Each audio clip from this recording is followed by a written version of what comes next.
नमस्कार, आप देख रहे हैं राष्ट्र न्यूज़ और मैं हूं रमेश गर्ग।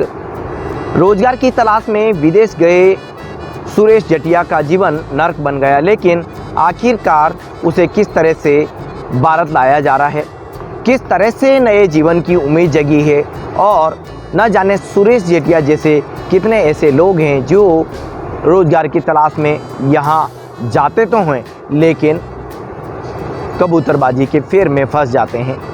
श्री सिद्धि विनायक फाउंडेशन के चेयरमैन विवेक जेब साहब आज कुछ सवालों के ज़रिए हमसे जुड़ेंगे और उन्हीं के सवालों को यदि हम देखते हैं तो हर व्यक्ति को जो कि वतन वापसी की उम्मीद में अभी भी विदेश में अटका हुआ है उसे भारत लाया जा सकता है।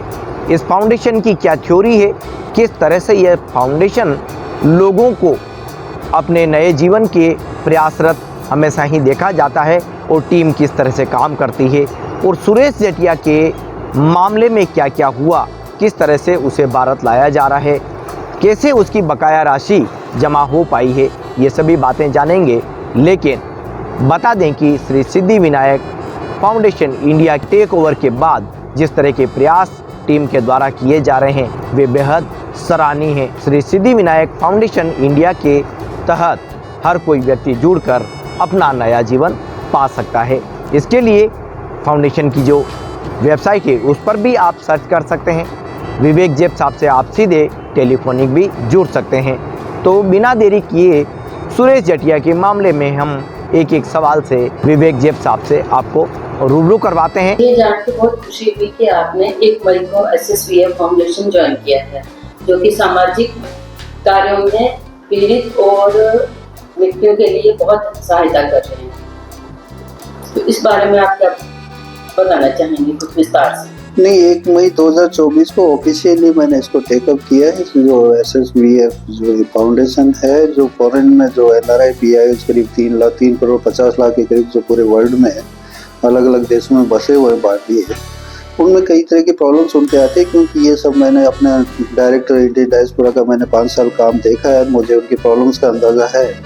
और मुझे जब पता चला कि ये फाउंडेशन जो है, ये ऑर्गेनाइजेशन इस तरह के लोगों की हेल्प कर रहा है और मुझे ऑफर मिला तो मैंने इसको टेक ओवर कर लिया और जिसको मैं बड़े आराम से कई लोगों को हेल्प किया है, प्रॉब्लम सॉर्ट आउट की है और इससे मुझे खुद को सेटिस्फेक्शन है। I'm happy।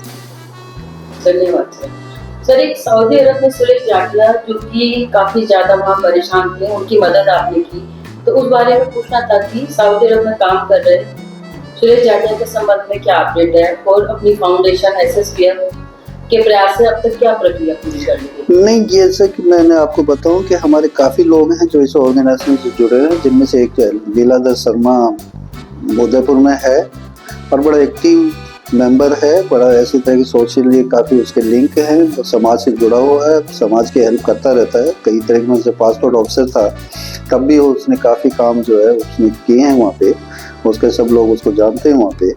उसने मुझे फ़ोन करके बताया सर ऐसे कोई सुरेश जटिया के बारे में। उन्होंने बताया सर वो ज़मीन वमीन बेच के बाहर फॉरेन में गया था और वहाँ जाके वो फंस गया। उसके स्पॉन्सर जो है कपिल होते हैं, ये जो जिनकी रिस्पॉन्सिबिलिटी होती है उनको वापस भेजने का, लेकिन वहाँ वो नहीं भेज के बल्कि उसके खिलाफ एक FIR करवा दी।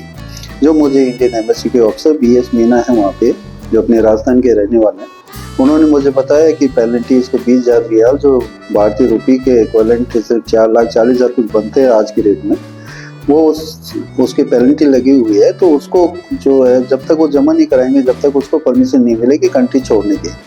तो ये सब चीज़ें मैंने उसको लीलाधर को बताया है। नहीं, फाउंडेशन तो पूरा ही योगदान फाउंडेशन का है, क्योंकि वो कंप्लेंट आया, उन्होंने बताया सर गुलाब चंद कटारिया साहब जो हमारे माँ वहीं पंजाब के हैं, उनका भी फ़ोन आया था इसके बारे में 2 बार। तो वो तो मुझे हेल्प तो फिर अपनी फाउंडेशन के थ्रू ही करना था, इसी के थ्रू करना था, क्योंकि ऑफिशियल एक प्लेटफॉर्म तो चाहिए किसी की हेल्प करने के लिए।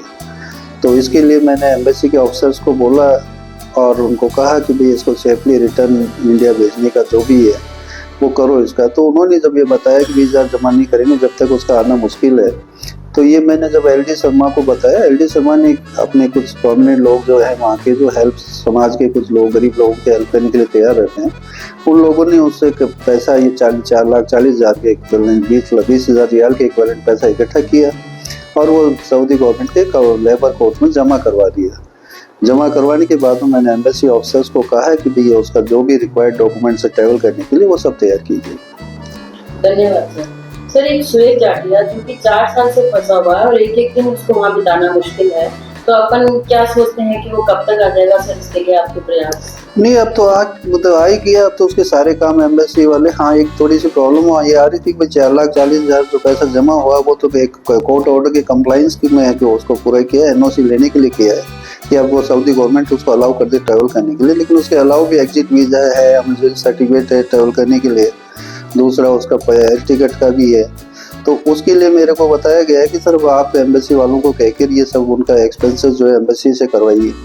तो उसके लिए मैंने ऑफिसर्स को कहा है, वहाँ पे एम्बेसडर को लेटर कंपनी भेजा है उनको, वो फाउंडेशन के लेटर हेड पे ही गया है और उनको बोला है कि भाई अब इसका जो इतना भी खर्चा होता है जो करीब 40-50 हज़ार रुपये तो कम से कम होंगे ही, तो वो सारा एम्बेसी ने उनका किया है, टिकट करवा दी उसकी उदयपुर तक की, और वो इमरजेंसी सर्टिफिकेट पे जो एग्जिट वीज़ा का होता है वो भी करवा दिया, उसकी कॉपीज वगैरह मेरे पास भेज दी उन्होंने। और वो 5 सितंबर को आराम से ट्रैवल करेगा सीधा उदयपुर, उसकी टिकट जो उदयपुर तक की करवा दी डायरेक्ट। थैंक यू सर, आपने फाइनेंशियली और हर तरह से सुरेश जाटिया की पूरी मदद की। सर इस तरह से अगर कोई और भी सऊदी अरब में फंसा हुआ कोई व्यक्ति है तो क्या उसके लिए भी सर आप इसी तरह प्रयास करेंगे? निश्चित रूप से कि इसका हमारे इस ऑर्गेनाइजेशन का उद्देश्य यही है कि जो इस तरह से लोग फंसे हुए हैं या जो नीडी हैं जिनको हमारी हेल्प की ज़रूरत है, और वो हम ही यदि अप्रोच करते हैं तो हम सर्टेनली उनकी हेल्प करेंगे और करने में मुझे खुशी होती है। मेरा उद्देश्य यही है कि गरीब लोगों जो इस तरह से जिनकी कोई देखभाल करने वाला नहीं है उनको हेल्प करें, और इसके लिए कोई अप्रोच करेगा हमें तो हम डेफिनेटली करेंगे। सर इस तरह परिवार के प्रति व्यक्ति जो है वो परेशान रहते हैं कि वो अपना पूरा वित्तीय संसाधन एक ही व्यक्ति में जुटा के उसे बाहर भेजते हैं, वहां जाकर वो इस तरह से पीड़ित होते हैं। उनके लिए आपने जो प्रयास किए सर बहुत सराहनीय है। तो क्या सर आपका फाउंडेशन आगे भी इस तरह के प्रयास करते रहेंगे? सर्टेनली, मैंने कहा ना, जिनके जो उनके परिवार का, यदि आप वो वीडियो जो मुझे बना के भेजा है उसमें वो रो रहा है, बता रहा है कि मैं कहना सर मैं तो उम्मीद नहीं कर सकता, वापस कैसे आऊँगा, मैं तो यही मर जाऊँगा।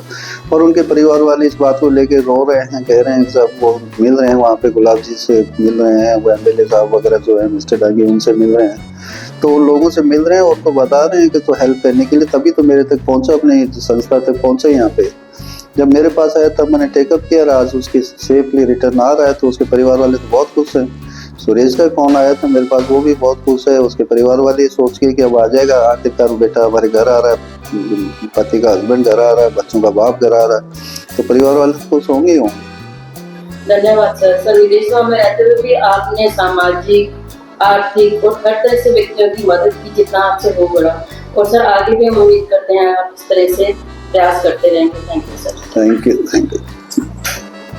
दोस्तों, तो ये सवालों के जवाब थे फाउंडेशन के चेयरमैन विवेक जेब साहब के।